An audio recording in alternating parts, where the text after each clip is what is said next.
दोस्तों, सबसे पहले सब्सक्राइब करें, नोटिफिकेशन बेल दबाएं और सबसे पहले वाली ऑप्शन ऑल करें, जिससे हमारी आने वाली नई वीडियो की नोटिफिकेशन आपको फ़ौरन मिल जाएगी। जय श्री राम भक्तों। दोस्तों, 80% से ज़्यादा लोग हमारी कथाओं का आनंद उठाते हैं और हमारे चैनल को सब्सक्राइब नहीं करते। कृपया करके चैनल को सब्सक्राइब करके नोटिफिकेशन बेल दबाएं और ऑल करें। चलिए कथा की ओर चलते हैं। आज की कथा है 2 डॉक्टर और एक गांव की औरत। आइए कथा श्रवण करें। विनय भाई और मोना बहन गुजरात के एक शहर में रहते हैं। आज दोनों यात्रा की तैयारी कर रहे थे। 3 दिन का अवकाश था। वे पेशे से चिकित्सक थे, लंबा अवकाश नहीं ले सकते थे, परंतु जब भी 2-3 दिन का अवकाश मिलता, छोटी यात्रा पर कहीं चले जाते थे। आज उनका इंदौर यानी उज्जैन जाने का विचार था। दोनों साथ साथ मेडिकल कॉलेज में पढ़ते थे। वहीं पर प्रेम अंकुरित हुआ और बढ़ते बढ़ते वृक्ष बना। दोनों ने परिवार की स्वीकृति से विवाह किया।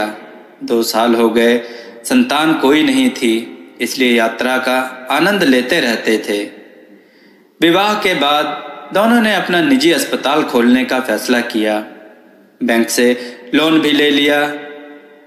मोना बहन स्त्री रोग विशेषज्ञ और विनय भाई डॉक्टर ऑफ मेडिसिन थे, इसलिए दोनों की कुशलता के कारण अस्पताल अच्छा चल निकला। आज इंदौर जाने का कार्यक्रम बनाया गया था। जब मेडिकल कॉलेज में पढ़ते थे, विनय भाई ने इंदौर के बारे में बहुत सुना था। नई नई वस्तुएं खाने के शौकीन थे विनय भाई। इंदौर के सराफा बाजार और 56 दुकान पर मिलने वाली मिठाइयाँ, नमकीन के बारे में भी सुना था। साथ ही महाकाल जी के दर्शन करने की इच्छा भी प्रबल थी, इसलिए उन्होंने इस बार इंदौर उज्जैन की यात्रा करने का विचार किया। यात्रा पर रवाना हुए। आकाश में बादल घुमड़ रहे थे। मध्य प्रदेश की सीमा लगभग 200 किलोमीटर दूर थी। बारिश होने लगी थी।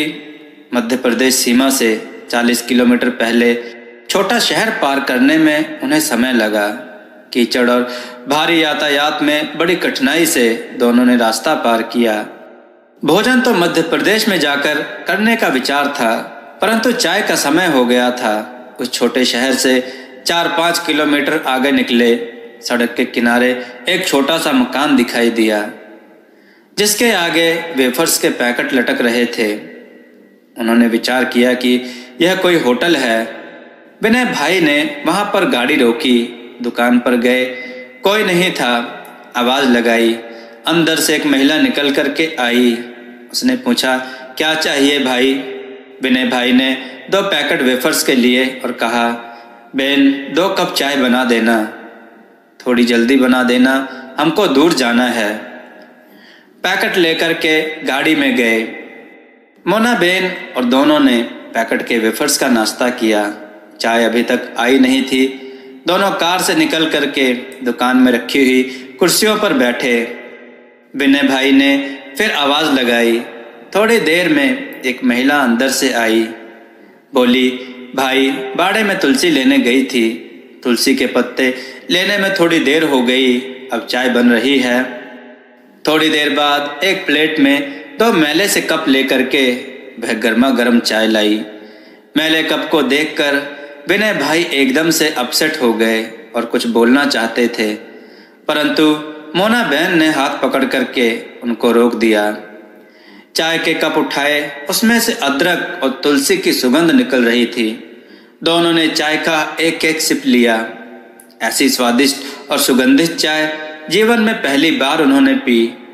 उनके मन की हिचकिचाहट दूर हो गई।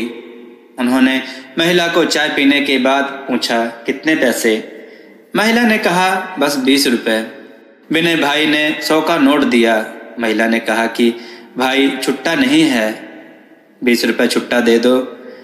विनय भाई ने 20 का नोट दिया। महिला ने 100 का नोट वापस किया। विनय भाई ने कहा कि हमने तो वेफर्स के पैकेट भी लिए हैं। महिला बोली, ये पैसे उसी के हैं, चाय के पैसे नहीं लिए। अरे चाय के पैसे क्यों नहीं लिए? जवाब मिला, हम चाय नहीं बेचते, यह होटल नहीं है। फिर आपने चाय क्यों बना दी? अतिथि आए, आपने चाय मांगी, हमारे पास दूध भी नहीं था।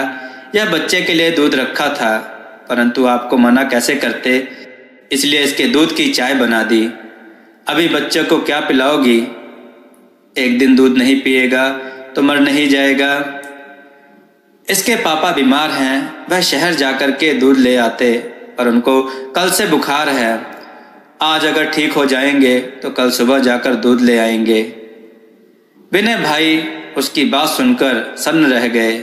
इस महिला ने होटल ना होते हुए भी अपने बच्चे के दूध से चाय बना दी, और वह भी केवल इसलिए कि मैंने कहा था, अतिथि रूप में आकर के। संस्कार और सभ्यता में महिला मुझसे बहुत आगे है। उन्होंने कहा कि हम दोनों डॉक्टर हैं, आपके पति कहाँ हैं बताइए। महिला उनको भीतर ले गई। अंदर गरीबी पसरी हुई थी। एक खटिए पर सज्जन सोए हुए थे, बहुत दुबले पतले थे। विनय भाई ने जाकर उनका मस्तक संभाला। माथा और हाथ दोनों गर्म हो रहे थे और कांप भी रहे थे। विनय भाई वापस गाड़ी में गए, दवाइयों का बैग लेकर आए। उन्होंने 2-3 गोलियां निकाल करके दी और खिलाई।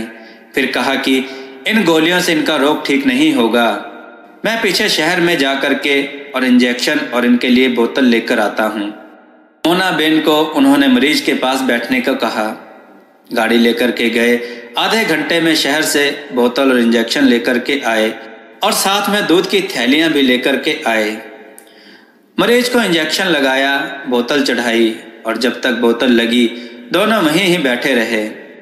एक बार और तुलसी और अदरक की चाय बनी। दोनों ने चाय पी, उसकी तारीफ की।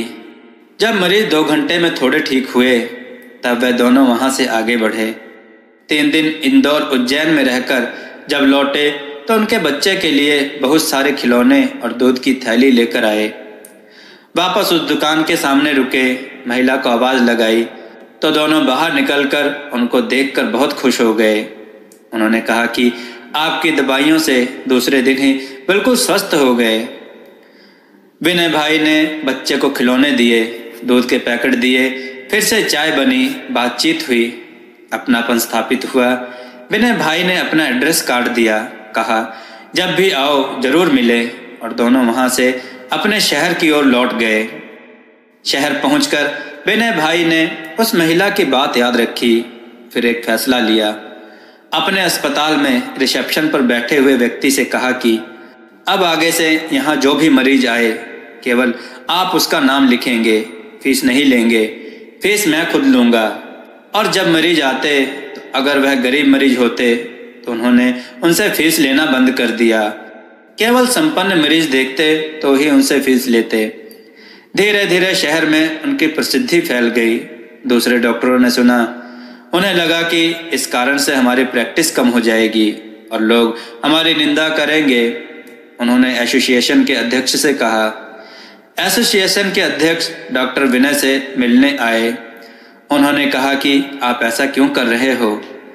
तब विनय भाई ने जो जवाब दिया उसको सुनकर के उनका मन भी उद्वेलित हो गया। विनय भाई ने कहा कि मैं मेरे जीवन में हर परीक्षा में मेरिट में पहली पोजीशन पर आता रहा। MBBS में भी, MD में भी गोल्ड मेडलिस्ट बना, परंतु सभ्यता, संस्कार और अतिथि सेवा में वह गांव की महिला जो बहुत गरीब है वह मुझसे आगे निकल गई। तो मैं अब पीछे कैसे रहूं? इसलिए मैं अतिथि सेवा में, मानव सेवा में भी गोल्ड मेडलिस्ट बनूंगा। इसलिए मैंने यह सेवा प्रारंभ की है, और मैं यह कहता हूं कि हमारा व्यवसाय मानव सेवा का है। सारे चिकित्सकों से भी मेरी यही अपील है कि वह सेवा भावना से काम करें, गरीबों की निःशुल्क सेवा करें, उपचार करें। यह व्यवसाय धन कमाने का नहीं, परमात्मा ने मानव सेवा का अवसर प्रदान किया है। एसोसिएशन के अध्यक्ष ने विनय भाई को प्रणाम किया और धन्यवाद देकर उन्होंने कहा कि मैं भी आगे से ऐसी ही भावना रख करके चिकित्सीय सेवा करूंगा। दोस्तों, ऐसी कहानियां पढ़ करके मन भर आता है। आप अपने विचार कमेंट में जरूर दें कि आपको ये कहानी कैसी लगी। हमारी कथाओं को शेयर करें और लाइक करना ना भूलें। जय श्री राम भक्तों।